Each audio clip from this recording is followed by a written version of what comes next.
righty, we are now situated. Sorry for the delay, people. Life be happening. Welcome back to another episode of Dom and Gonz Sports Talk Podcast. I'm Dom. That's Gonz. We have we're not yet per se, but we are wrapping up week 1 of the NFL regular season. We got a lot to talk about. Gonz, how you doing on this Monday evening? I'm doing wonderful. I'm a little bit tired from yesterday. I hope I didn't catch something. I'm feeling a little bit sicker than usual. But I'm fine. The game was great yesterday. It was a great atmosphere. It felt like a sellout crowd. I think it was a sellout crowd. But I'm doing great. I'm doing good. I went to work. I'm chilling. I'm just feeling like 90% as opposed to 100. But I'm doing good. I'm ready to talk about Well, I mean, we'll take anything above 70. Anything above 70 is fine. Well, before we deep dive into all the shenanigans that happened on Sunday, can you let us know about your experience at the bank? You said it felt like a sold out crowd. Like, was the hype real for the start of the season? Yeah, it was. You said it was loud?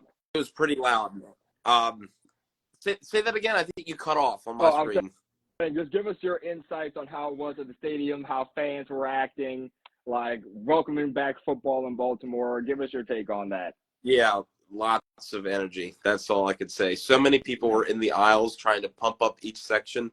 I haven't seen that many different people out in the aisles trying to pump up people. That was pretty cool. You could tell everybody was excited. It was extremely loud. I also talked to a couple people who watched the game on television, and they felt like the crowd noise was louder than ever. Than normal, and I can agree to that. It was great. It was a lot of fun. Usually we just have that guy who wears number 33 who takes his shirt off in the middle of the game. I forget his name. Shoot. No.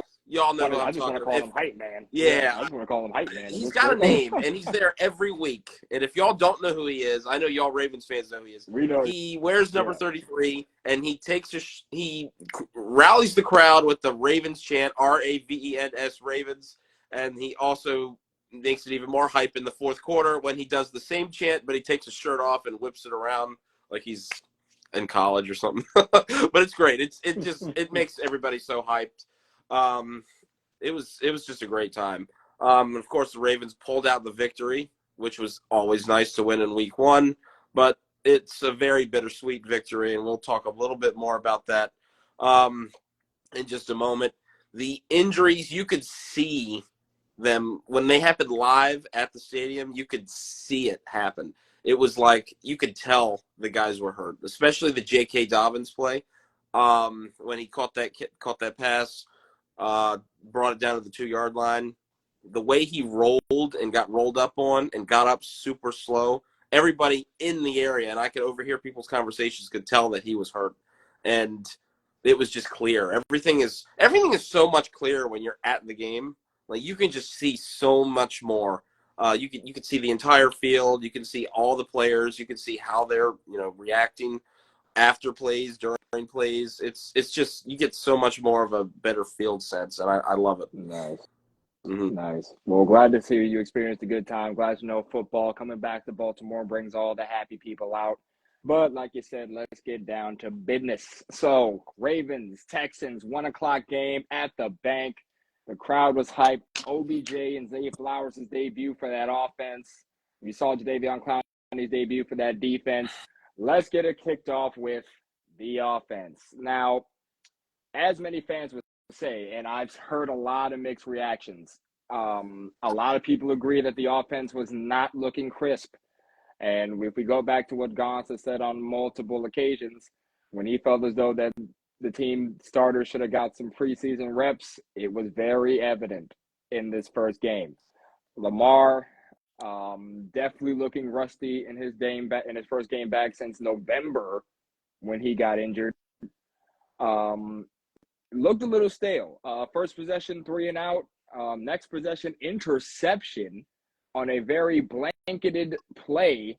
I didn't really know how to feel about it at first. I was very annoyed about it at first because, again, when you see all these new weapons, you see all this firepower, you're like, let's just put on a show. But then all this happens, and we didn't get a lot.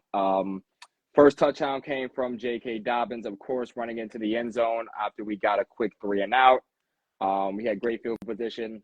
My key takeaways from the offense in this game: one, we definitely have to get a lot more people involved. We were really getting Zay the ball, which he was electric, by the way. Shout out to Zay Flowers. He was doing the doggone thing on that field. OBJ had 2 great catches. He had 1 great catch, and then, he drawed some fouls. So we love to see that, him being utilized. I would love to see him get more involved in the next game with some more targets. Didn't see much else from the offense other really than those 2. It's unfortunate that we lose 2 of our offensive linemen, Tyler Linderbaum and Ronnie Stanley, who are week to week with sprains, 1 ankle, 1 knee. But yeah, the offense was not really gelling. All of our touchdowns came on the ground. Justice Hill had 2, Dobbins had 1, and it's just very unfortunate about J.K. Dobbins. I was a little heartbroken when as I was watching the game, and then when we saw the confirmation about J.K. I don't know if he's ever going to see this video. I don't know if he's ever going to watch Dom and Gonz Sportstalk podcast. Hopefully you guys can let him know we said this. But, the flock is behind you, J.K., wishing you a speedy recovery in your process. I'm hoping this is not too much of a setback, but you just come back even stronger than before. We are behind you, and we do support you throughout your recovery.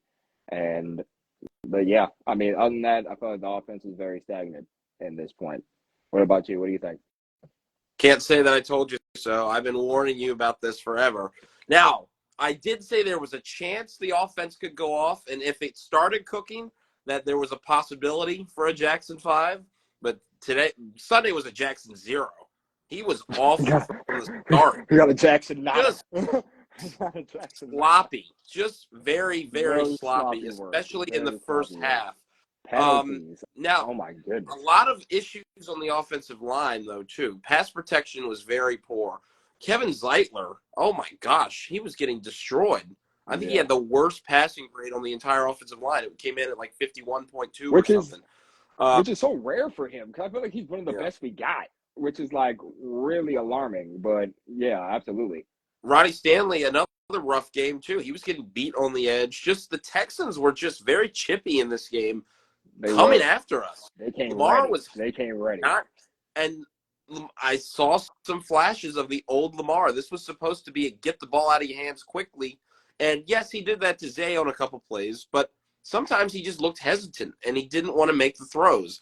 He would just hang there in the pocket. Texas would come after him. He'd have to do a magician play and get out of there and get a couple of yards. He did get, a couple good scrambles. He was the Baltimore Ravens leading rusher, I believe, with 6 carries for about 35 yards, I believe, 38 yards. So it's just the timing was not all there, and it was very, very sloppy. Very frustrating to watch in the first half as well. Just to watch people, just to have him just sit there and not move and take some hits, and getting sacked on 3rd and 2 on the first drive. Oh man, that was very, very gross. I feel he had people open on that play too. At the time, I could have told you a lot more, but I've kind of forgot a little bit. It's been about 36 hours. But I just feel like there were some people open on some of these plays. And we just weren't hitting them. And that's okay, but we need to fix that because next week we've got the Bengals, and we need to be much sharper on offense. Super agreed. Ground game, not much. Non-existent. Not much at all. Yes, we did punch it into the red end zone 3 times. That's good. I guess that's the best part of our offense on Sunday was scoring in the red zone. Yeah. When we had the goal-to-go situations, we were able to punch it in.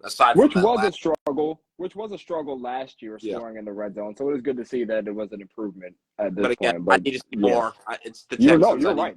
Absolutely. I agree 100%. Except the play calling on that last drive in the fourth quarter was awful. I don't know what those were. He threw it to Zay twice and got blown up. Fire it into the end zone. Try to score. Announcers, You've been doing poorly on offense the whole game. it's through the air. Why don't you show us that you can throw it into the end zone and get us a nice passing touchdown Yeah. to show that we can actually fire it into the end zone? So I don't know what that was. But again, you can't complain too much about being cautious. I guess you didn't want to throw a pick because that would have been pretty gross. But but like yeah, the wide just receiver screen on back-to-back plays, two of them. that's a little, like why? You talked about spreading the ball around. Only 5 receivers only 5 total receivers today. Isaiah Likely had 1 reception for only 4 yards. J.K. Dobbins 2 for 15. Bateman 3 for 35. He got involved a little bit. It is good to see him half, getting some good touches. which was good. Odell Beckham 2 for 37. Very quiet game, but he did draw two nice pass interferences. Those are savvy vet moves right there.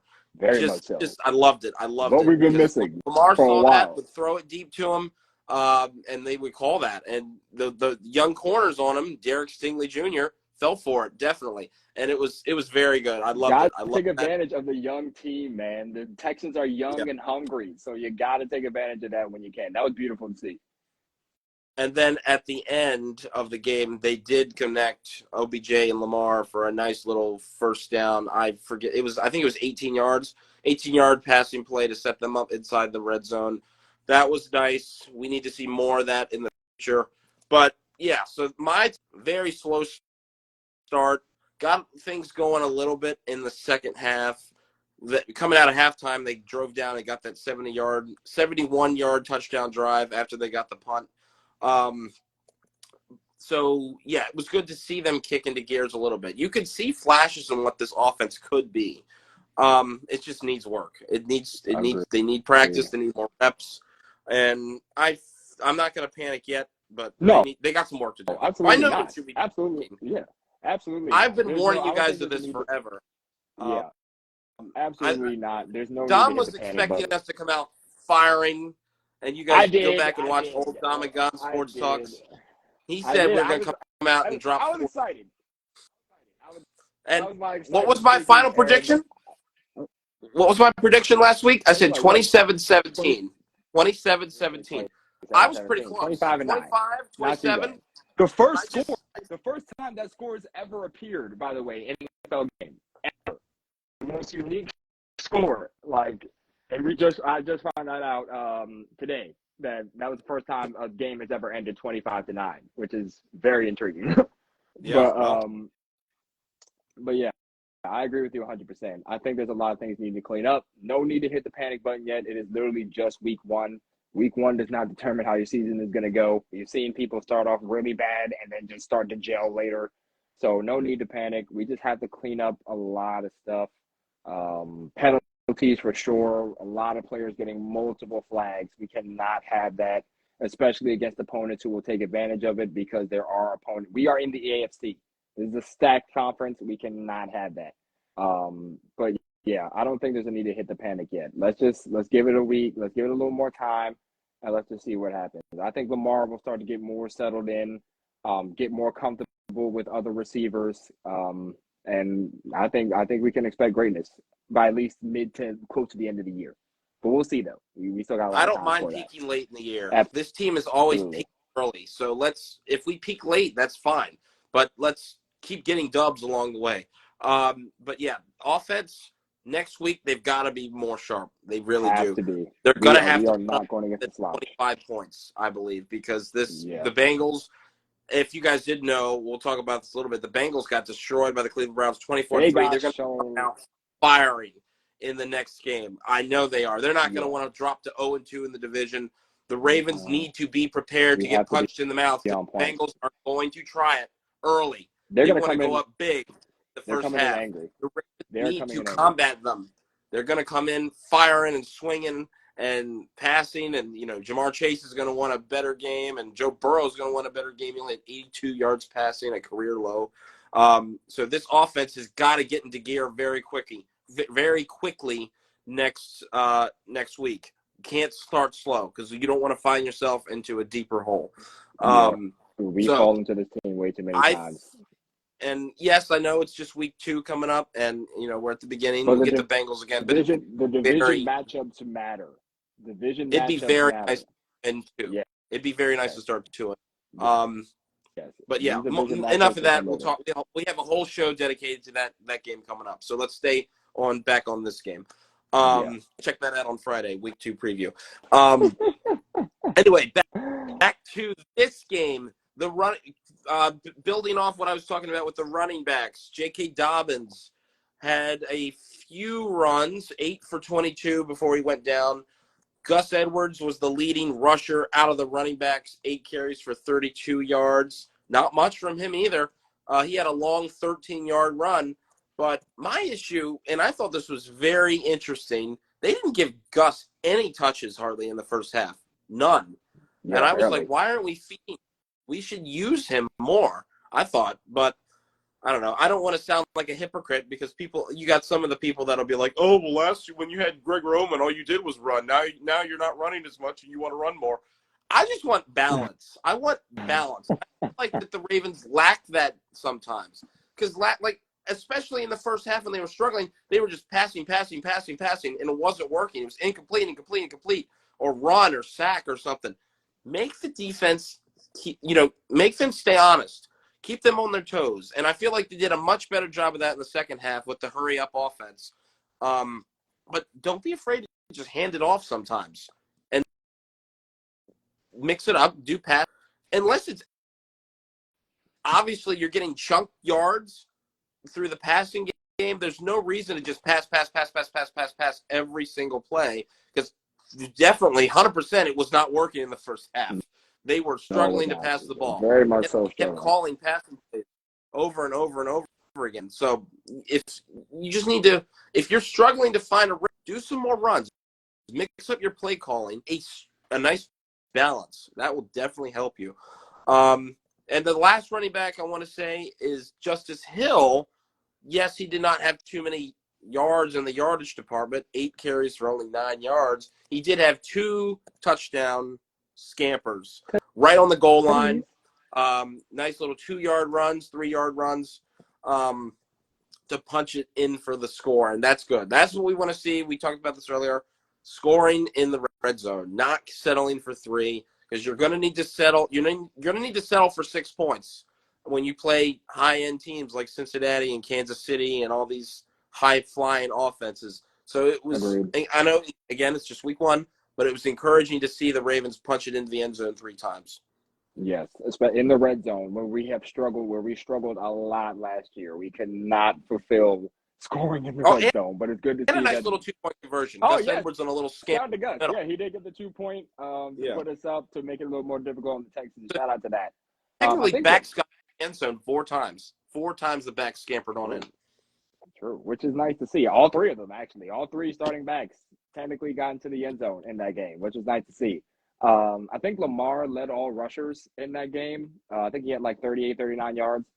I mean, again, this is one of those things that we talked about. Is he going to – not a lot of designed run plays that I noticed for him in this game. Not a lot of designed QB runs. I don't know if that means they're trying to, like, incorporate them less, because you realize a lot of the runs he had, they were just scrambles out of the pocket when he had to run for his life. Like, so I'm wondering, are they shifting that out more? Are they trying to shift away from him running the ball as much in a QB design setting? I mean, if that's the case, I don't know if I fully agree, because I feel like that's kind of part of what makes our team dynamic is the fact that he has that ability to shake some defenders and get loose when he can. Not just on scrambles on a broken play, like on a broken pass play, but just those QB runs to keep the defense honest a lot of the time.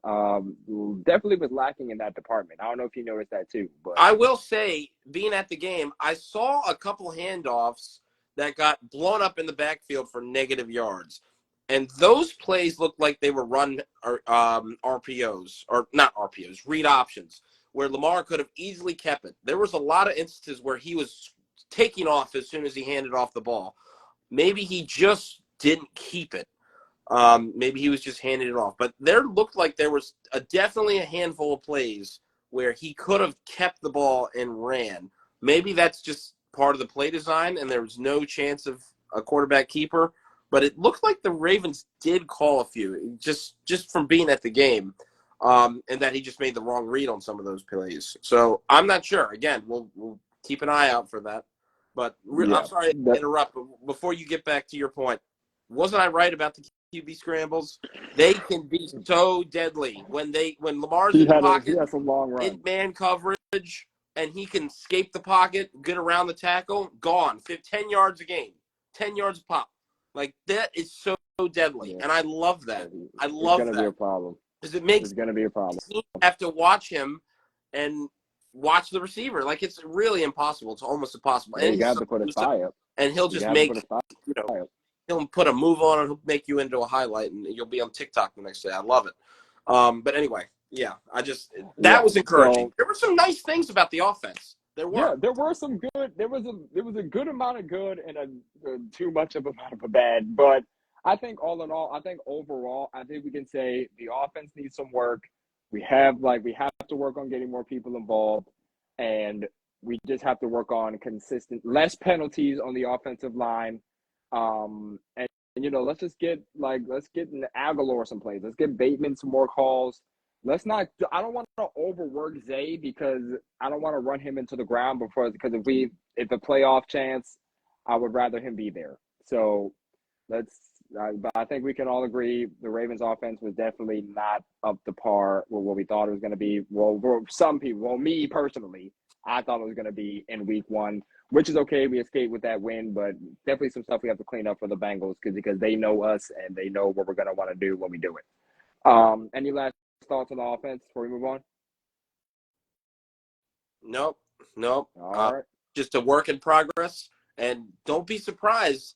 I know this might be a struggle fest for a little bit more. I told you it might not get settled until maybe week 5 or 6, but will this be enough to beat some of these teams like the Bengals next week and the Browns in week 4 and the Steelers in week 5? So we'll see. But I'd like for them to get it together a little bit sooner than later. But rather than peaking too early, there's a difference between peaking too early and playing better on offense. I mean, 2 different things. Being efficient and being more, in control, in rhythm on offense doesn't mean you have to peak right now. Wait and peak in January. Let's peak in January and go win a Super Bowl. Let's get some playoffs wins. Yeah. Well, yeah, I agree. So not a great showing for the offense. Now let's move on to one of the highlights of the day, that defense. Defense showed up, man. Defense showed up in this game. What did I say specifically? Yes, it's just the Texans, but let's go in here and just do what we're supposed to do. And what do? We came out 5 sacks. Last episode, if you guys remember, what did we say was our range for what we felt like the Ravens should get in the first game? 2 or 3. They went out there and got 5 for us. Huge improvement from what we're used to, okay? That's what I like to see. The Davion Clowney, I felt like he had a really good game. He got back there to the passer a couple of times, so the pressure was nice. Ojabo got a nice strip sack. He was quiet for most of that game for the beginning of the part, but when he got that strip sack, he definitely shushed the haters.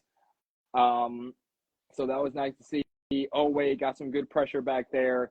Patrick Queen, first of all, linebacker duo of Patrick Queen and Roquan Smith. Boy, was that fun to watch. Oh, my goodness. Patrick Queen got a sack. He had a pass breakup. He was flying over the field. Shoot, he got drug tested today, in case anybody realized today. He got drug tested because of how he played yesterday, and he got drug tested a couple of days ago. That's how his performance was at that point in time. That was nice to see from him what he could do. As far as Roquan Smith led the team with 16 or 18 tackles that game. He was flying all over the place. That was nice to see. It was just great to see the pressure. And that is something that we've talked about. Well, I know I've emphasized greatly these past couple of weeks. We have to get pressure, and we have to get it quickly. Don't let these quarterbacks dance around the pocket. And what did I see? We got back there when we needed to. We got some great 4th down stops. The Texans head coach, D'Amico Ryans, he was getting very aggressive early in that game, which I can respect, by the way. You had your faith in your team. I can respect that. He was getting very, very aggressive. We got some 4th down stops. which was nice to see. We did what we were supposed to do. We came out there and we handled business. Stroud, he still ended up throwing for about, I think, like 234 on the day. No touchdown passes. Robert Woods and Nico Collins were kind of eating us up over the middle a lot of the time. Definitely wish we got to clean, because over the middle, I feel like over the middle was open almost all game. Like, we could not, like, the numbers, I feel like on the numbers, we were fine. We had great coverage there. Just over the middle, we were getting just demolished. Like, I don't know what Robert Woods finished with, but I know he had a game that on Sunday. But I think secondary held up very well. Ronald Darby played. Hamilton. I think the defense played great. Like, I know, but I mean, that's what the Ravens are used to, right? We're used to having a great defense. It's showing up here. Mike McDonald doing the doggone thing. Shout out to him. I was happy with the defense's performance. I'm hoping to see, one thing I hope to see, maybe a little more OA as time goes on. Maybe, I don't think he got a sack that game, but if we can see him get one next game, that would be nice. Against Burrow, that would be cool. But other than that, I was liking what I seen. We had some calls on the defensive line. We got to clean that up too. I think that was Matabike who had like 2 flags that helped with yardage. But other than that, I was very, very pleased with the defense's performance. They're the ones who kept us in that game, because there could have been times when we could have let it slip. So shout out to the defense. I was very pleased. Unfortunately, Marcus Williams suffered that injury, another loss to the secondary, which stings because I felt like we could really use him. He had bad injuries until he came here, which is very depressing. They're fearing that it's a torn pec. He could be either out for a while. Harbaugh saying out for a while. It could be season ending. We don't know yet for sure. He's consulting with doctors as we speak, according to reports, but another loss to a secondary who's already hurting without Marlowe, which is a little depressing. But yeah, other than that, hoping for his speedy recovery as well. Hope if he can come back and is good to go this year, love to have him back. He's a great piece of this defense. But yeah, I was very pleased with what I saw defensively from the Ravens against the Texans on Sunday. Yeah, I'm not really going to say too much more. You kind of hit everything on the head. I want to talk about these injuries. But before I do that, I will piggyback just for a little bit. No, not too many missed tackles. There were a few, though, that stood out. Jadeveon Clowney had Stroud dead to rights on the first drive of the game, whiffed, and I said, oh, here we go again, because it looked like the same stuff was about to happen. I was so upset. I was like, come on. That was the sack right there to get them off the field. Yeah. And they ended up converting the first down, but there was a penalty that bailed the Ravens out. So I was like, oh, okay, that's extremely lucky. But Jadeveon, if you get a hit on Burrow like that, please don't miss.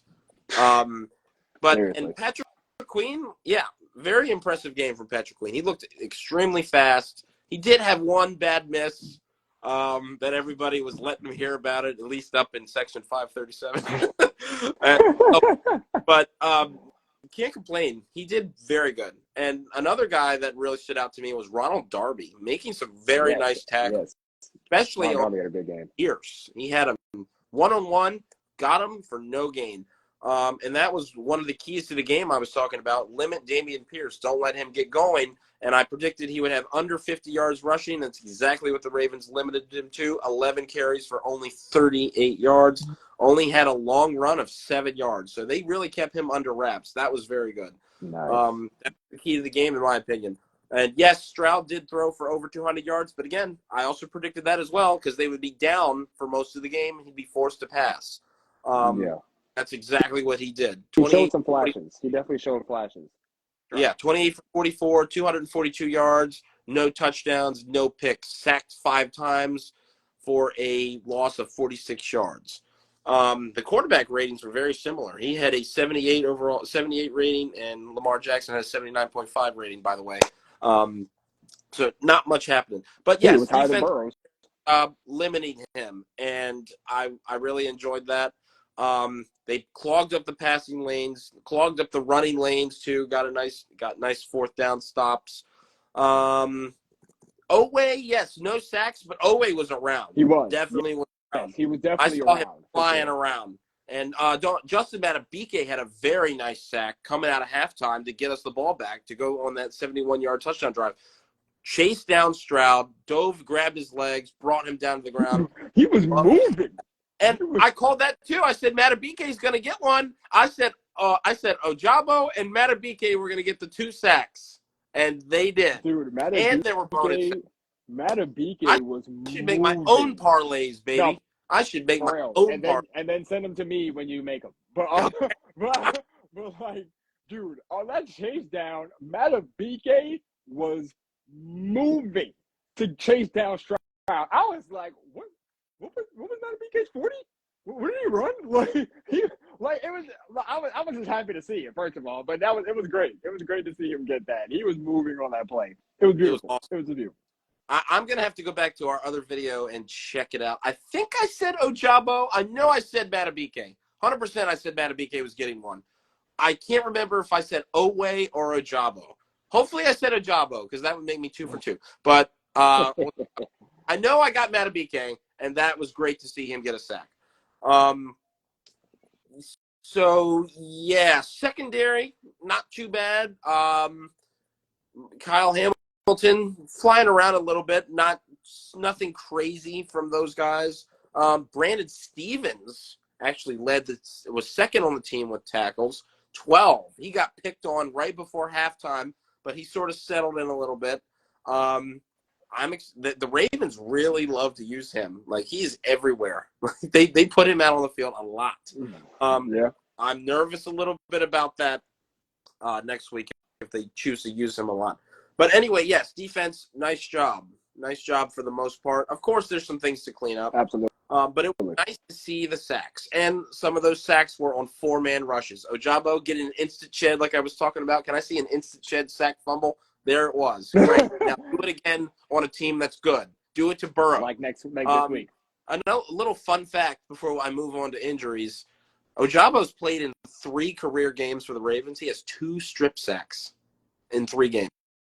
So that's pretty cool. He only makes the big play. Yeah. So let's like to see. Keep it going. He got one on Burrow last year. Get another one. Get another one, too.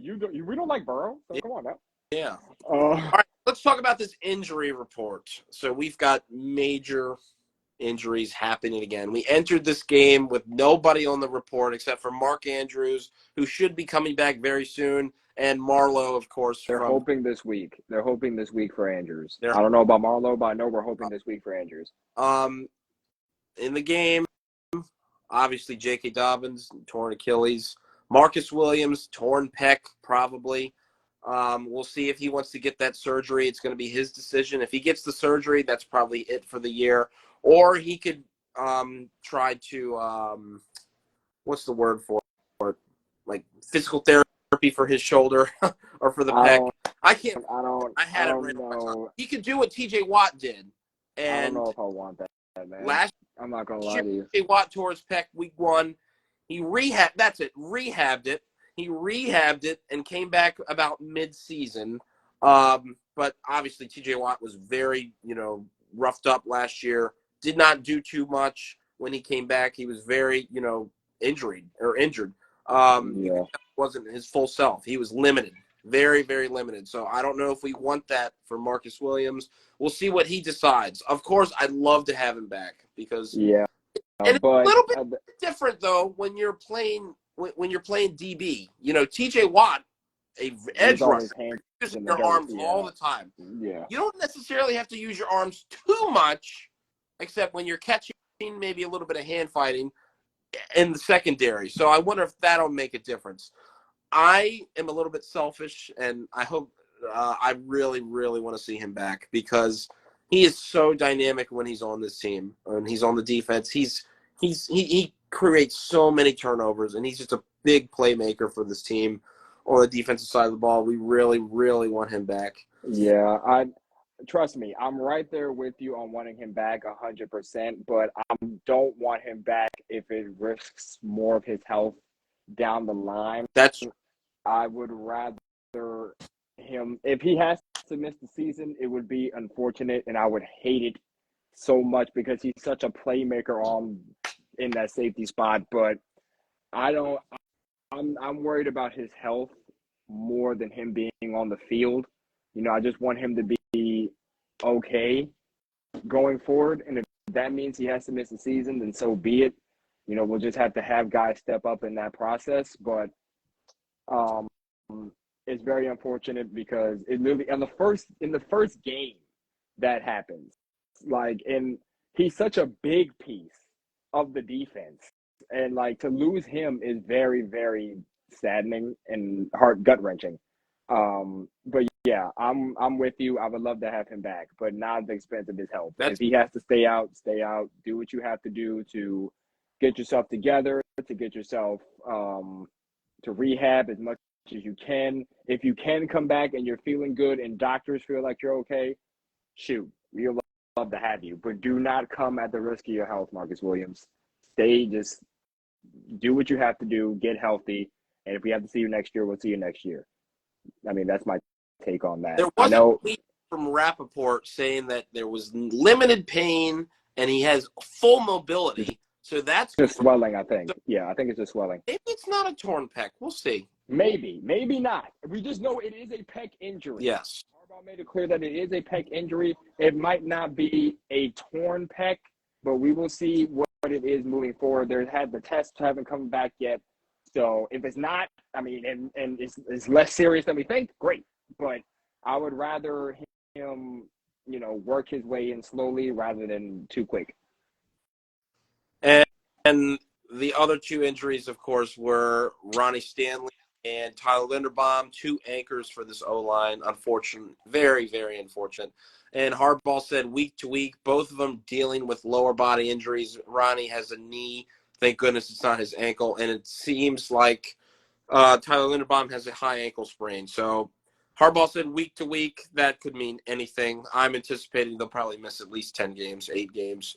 Agreed. When stuff like that happens, you gotta be very, very careful, especially with people like Ronnie Stanley, has quite an injury history. I'm so unfortunate for Tyler Linderbaum though. Like I thought he was Iron Man last year. He didn't miss any time, Yeah, I or if know. he did, if I'm wrong. So that really Well, I sucked. mean, the thing But about these injuries are they were both freak accidents. Like I don't somebody, understand. You're, I'm about here. I'm about to rant just a little bit. I don't know what it is about these Baltimore Ravens, but they just cannot stop getting hurt. And I don't know what the issue is. These guys just cannot stay healthy. I don't know what the problem is. They're not weak. I don't know what it is. And they even fired Steve Saunders. So I don't know what it is. Is it a coaching I, thing? Is it I, something I with don't know. Harbaugh? That's the constant here is John Harbaugh. And I just don't understand why. And I get injuries happen around the league. They do. But the Ravens have dealt with it so much more than other teams because it's just every single year they have these major injuries. Last year they were pretty healthy for the most part. Obviously Bateman was hurt at the beginning of the year, and that was bad. But then Lamar goes down. So it's just these major sort of injuries that derail this team, and I really don't want it to happen for a third straight season. But I don't know what the solution is to fix this because it's Yeah, starting to become a trend, or it it is. already is a trend. And it's like, what is going on? Like, I know these guys aren't weak; they work out; they're athletes. So I just don't know it can't be luck because luck it would be one season. This is happening every single year, and now it's happening to the same people. Starting to Yeah, it's happen to the becoming a lot same more guy. consistent. Yeah, So what is going on at the Ravens facility? What is happening? I wish I could answer that, man. I don't know. Like Linderbaum's injury, somebody just fell on his right leg. Like the injury, it looked bad from the slow mo during the game. It was just a freak accident. Like I don't really know how to explain it other than that. I feel like I forgot the circumstances behind Stanley's injury. I think somebody might have tripped him up. I don't fully remember. I think he But got again, pulled up on as well. yeah. So it's just one of those circumstances where we the bad luck bug is just it's hitting us and it's hitting us hard. Like we can't catch a break in a lot of these situations. Like, I don't understand why we keep getting hit with injuries so early in the season. Like, I'm a little concerned further down the line um, about these injuries. But luckily for Stanley and Linderbaum, they should be week to week. They were able to walk off on their own power. Thankfully, they didn't have to get carted off. So that is a good sign. Maybe it's just going to be on a week to week basis because we're going to need them. But yeah, it's just unfortunate, man. It's just so unfortunate, especially because we're already coming in without Andrews, without Marlowe. We don't know when Marlowe's going to be back. We're hoping for Andrews to come back this week against the Bengals. Um, it's just unfortunate, and I'm hoping that I don't know if I can fully blame the coaching staff just yet. I mean, obviously the fingers can point to them because I mean, like you said, we fired Saunders. He's gone, so we can't blame him anymore. Like it's getting, like I said earlier, Marcus Williams didn't have injuries before he came here. He Dobbins didn't missed have some injuries time. either. Yeah, he missed time when he first started that first year. He's missing time now. It is a little questionable, and I'm hoping that it's not a reoccurring thing this year. But you're right. At some point, the excuses are going to have to stop, and somebody's going to have to answer for why these guys are getting hurt this often, this quickly. It's a little concerning. Very much so. Next game too, because how many more people are we going to lose? It's like I want to stay in this little limbo in between Sundays because then we don't have to risk losing more people next week. Like, what? How are we going to do this? How are we going to take care of ourselves on Sunday? Like, what the Ravens need to be thinking about this because this is a major concern. Agreed. 4 major injuries in the first game of the year, that can't bode well. And the Ravens know too because I read about it in the locker room. Nobody was super hyped because they were thinking about those guys that are hurt, especially J.K. Dobbins. That was so devastating. Very much. And it's like they have to be – how can you protect yourself more without playing super conservative? I don't know. I really don't know how they're going to go about this, but they got to find something and fast because this can't happen. They can't. But speaking of a little bit more positive things regarding injuries, Harbaugh also did not rule out Marlon Humphrey making his debut in week 2. So that would be, if you're available, that would be nice. Love to have you. Yeah. So hopefully Andrews is too, like you said. But Marlowe, since we're playing Chase and Higgins and all them, oh man, we would love to have him back. Especially because Marlowe had a great game against Chase. Yep. A couple of things. He had the better of him a lot of times last year, so we could use him against Chase, who was coming in pissed off after they lost to Cleveland this past week. So we could definitely use him. Yeah, I'm looking forward to it.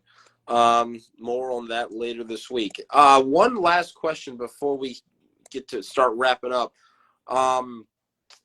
Rocky Sin, did you see him at all? I realized I did not see him hardly at all.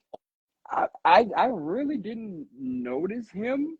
I saw a lot of Ardarius Washington. I saw a lot of Brandon Stevens. I saw a lot of Ronald Darby.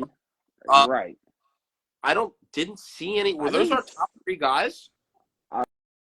I mean, I didn't see that he was going to be out. He wasn't on the inactive list in that game. I don't know. Y'all can let us know. Yeah, maybe we might have missed it. I did not see too much from him. Yeah, let me verify that as you brought. That is a good point. I did not really see him out there on the field in that game. Let's see. Yeah. He's not really on the. He's not on the box score. Yeah, he was kind of non-existent that game. Stone, I saw him. I saw almost everybody except him. I saw Kyle Hamilton, all these secondary guys. But no Rocky Sin. Interesting. No Rocky Sin. That is very interesting. As Josh Allen just got intercepted for the second time tonight, everybody. But yeah, we'll see. That's an interesting story developing. Maybe we're just overreading it, overthinking it. Maybe he did have some snaps. He just didn't get any tackles. But I'll be definitely keeping an eye out for Rocky Sin next week. Absolutely. So yeah, that about wraps it up for the Ravens. As for other things in week one, oh my gosh. Speaking of the Cincinnati Bengals, completely stonewalled on offense. Joe Burrow, 14 for 31, 82 yards passing, career low, getting blown out 24-3 in Cleveland. That I did not see. And I know Did not see coming. I know it was raining, but I feel like Burrow and them can do stuff in weathers. In weather, they could have played a lot better than that. I don't know what. Did in Buffalo last year in the playoffs when it was snowing. I mean, they can move the ball in We've seen it firsthand. They can move the ball. So that was crazy. That took me by surprise. Other AFC North news: Pittsburgh Steelers. That was my upset pick of the week. Oh my gosh! Pick it. Boy, were you, 49ers dude? Absolutely stomped on them. And I told you this. What? 13-10 in a nitty-gritty game. But I also I would be happy to be wrong. I'd be happy to be wrong, and boy, was I wrong, and I do not mind eating my words at all. Brock Purdy, he shut me up, and he had a pretty decent game, throwing 2 touchdowns, both to Brandon Ayuk. The Steelers, I thought the Steelers' defense was going to play well, and I also thought the 49ers' defense was going to play well, which they did. 49ers' defense held up its end. Steelers just could not get anything going on offense. Defensively, it looks like they struggled to contain Christian McCaffrey as well. I thought they would box him up. He had a 60-some yard touchdown run. I love to see it. And it was 152 on the day. So that was very good. So the North rivals, Ravens and Bengals Ravens and Browns are tied upon the North at 1-0. Steelers and Bengals are tied for third at 0-1. Hopefully we can keep those numbers at 0 next week. Yeah, none of the AFC North matchups next week. Ravens, Bengals, obviously, and Steelers are running the Browns. So somebody's going to be 0-2. Maybe. Well, no, they could all get wins eventually. Yeah, because it could be. Shoot, it could be a 1-1 up there. It could be. Yeah, my math was off a little bit there.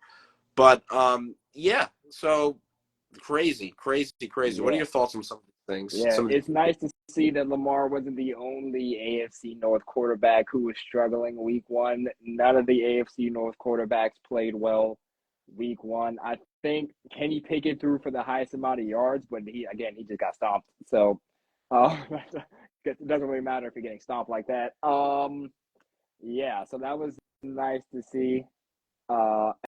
As far as competition goes, hopefully Burrow's struggles continue into week 2. Eddie, what's up, by the way? I see you with the shout out to King Edmund. So it is good to see that the other quarterbacks are struggling. Hopefully we can see Burrow struggles continue against us next week, because Lord knows we need these wins early and often. The division wins always matter. I'm going to keep saying this. Division matchups will always matter. But it was shocking. The Bengals and Browns game shocked me. I thought that game would have been a lot closer. I thought Burrow, after he got his bag, highest paid quarterback in the league in history, I thought he'd just come out and be ready to fire. And he fired all right, straight to the garbage can, because that was not the performance he expected to have as the highest paid quarterback. Getting played by, I don't know if you'd say he got played by, but he got outplayed by Deshaun Watson a little bit. The defense, Myles Garrett tore him apart, and that defensive line tore him apart in that game. But yeah, that was insane. I was not expecting that at all. So it was good to see the other struggle. Hopefully their struggles continue and we continue to rise, because we need that badly. Yes, agreed. Other things happening around the league. Sunday Night Football, Giants, Cowboys. I don't know why they keep showing that on Sunday Night Football. That is the most boring matchup ever. The Cowboys, not much to say. Blowout.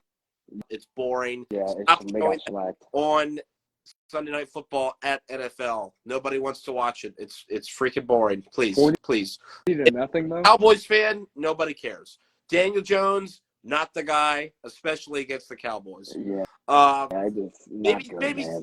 maybe he's the guy, but against Dallas, he's Not definitely not the that guy. guy. That's You're it. not that guy. Yeah. Shootout in Los Angeles, the Chargers get taken down by the Dolphins with Tua throwing 466 and 3 scores, 2 to Tyreek. My gosh, Tua's picking up where he left off last year. Well, Dude, more than 2 or 4 concussion Tua. Sorry. A healthy Tua Tagovailoa looks very I good. think he had like I mean, 465. yeah, Jeez 466.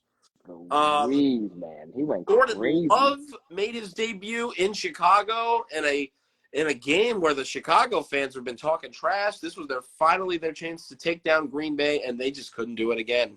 Another blowout victory for the Packers. The Doesn't need new the Aaron Rodgers to own them. The Packers still own them without Aaron. Justin Fields, bad game for the most part. Their offense couldn't score. I mean, they got 2 garbage touchdowns when the game was well out of reach. But they have got to figure something out here because, yes, they don't have Rodgers, but are you guys going to really let Jordan Love rise to the throne? And Jordan Love may be good, but y'all going to let him rise to the throne? He's never he's never started before. Like, he's never been a starting quarterback before. All those other guys in the league or in their division are established starters for their squads. Kirk, Goff, Goff's doing pretty good. They're 1-0. And Justin Fields, this is year 3 for you, man. You got to step it up. You gotta step it up. More. Y'all got some work to do, but we'll see. Agreed. And the last Agreed. game that is still going on right now, Bills and Jets. Major developing story out of that game. Aaron Rodgers carted off the field in the first drive of the game with an apparent ankle injury. They showed him later with a walking boot out for the game. Looks like it's a high ankle. Looks like it's a sprain. Hopefully it's not a broken bone. I guess there'll be more info on that, but that is just catastrophic for the Jets. Yeah. They get all this stuff to bring him in, and then that happens. And now they're back to Zach Wilson, and they're getting beat 13-6 right now with a decent effort by their defense. Intercepting Josh Allen 2 times, the game is 13-6. They just need their offense to get moving. And Rodgers was supposed to be that guy, and here he is out. So I don't know. I don't know. These injuries are just crazy around the league. Yeah. They're piling up, man. So I don't know. Yeah. It's unfortunate for A-Rod. I know he was hyped to get a fresh start. It's just unfortunate, man. It's super unfortunate. Hopefully he can come back healthy. Hopefully he can come back this season. Eddie's saying it may be an Achilles. Hopefully it's not. Where did you hear? Because that was. I thought it was an ankle.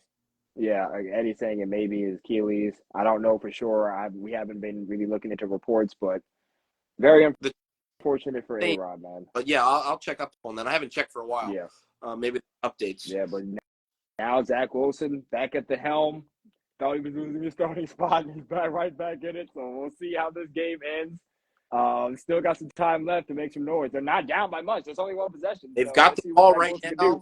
Zach Wilson's already thrown an interception, struggling to move the ball. Their whole offense has consisted of Breece Hall, an 83-yard run to set them up in field goal range. They just haven't done much, and this is why they wanted Rodgers. So we'll see. We'll see. We're probably tune in to watch this end of the game, see if the Jets can stick around and pull it out. But I don't know. Dom, anything else before we wrap up week 1? No. Just hoping for the speedy recovery of our guys, man. Like I said, JK, the flock is behind you. Very unfortunate for your injury, but we are hoping for a speedy recovery and hoping you come back stronger than ever. And that's to all the guys. Stanley, Marlowe, Andrews, Linderbaum, Williams. Hoping you guys come back at full strength. Don't rush back. And we'll be ready to have you when you're ready. Yeah. All right. Well, that'll do it for this week 1's wrap up. Excited to see how the outcome of this game comes. We will see you guys Friday for the preview against the Cincinnati Bengals for not only a divisional matchup, but the wild card rematch from last year with a Lamar Jackson, not a Tyler Huntley. Can't wait to see you guys there. I'm Dom. That's Gonz. We'll catch you on Friday. We're out.